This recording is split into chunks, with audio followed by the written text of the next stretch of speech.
Hello viewers, আসসালামু আলাইকুম। আমি আরেকটি মজার রেসিপি নিয়ে হাজির হলাম। আজকে আমার রেসিপিটার নাম হচ্ছে আমড়ার আচার। তো প্রথমে আমি এখানে প্যানে সরিষার তেলগুলোকে গরম করে নিয়ে দুটো তেজপাতা, এলাচ, দারুচিনি দিয়ে দিলাম।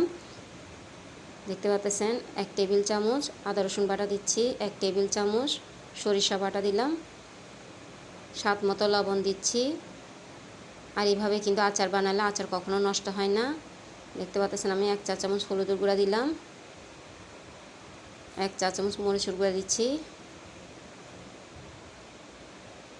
এবং 1 টেবিল চামচ ধনিয়া গুঁড়া দিলাম।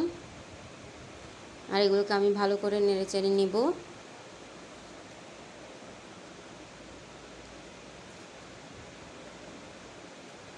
পরিমাণ মতো চিনি দিচ্ছি। আপনারা অবশ্যই এইভাবে একবার হলো তৈরি করে নেবেন।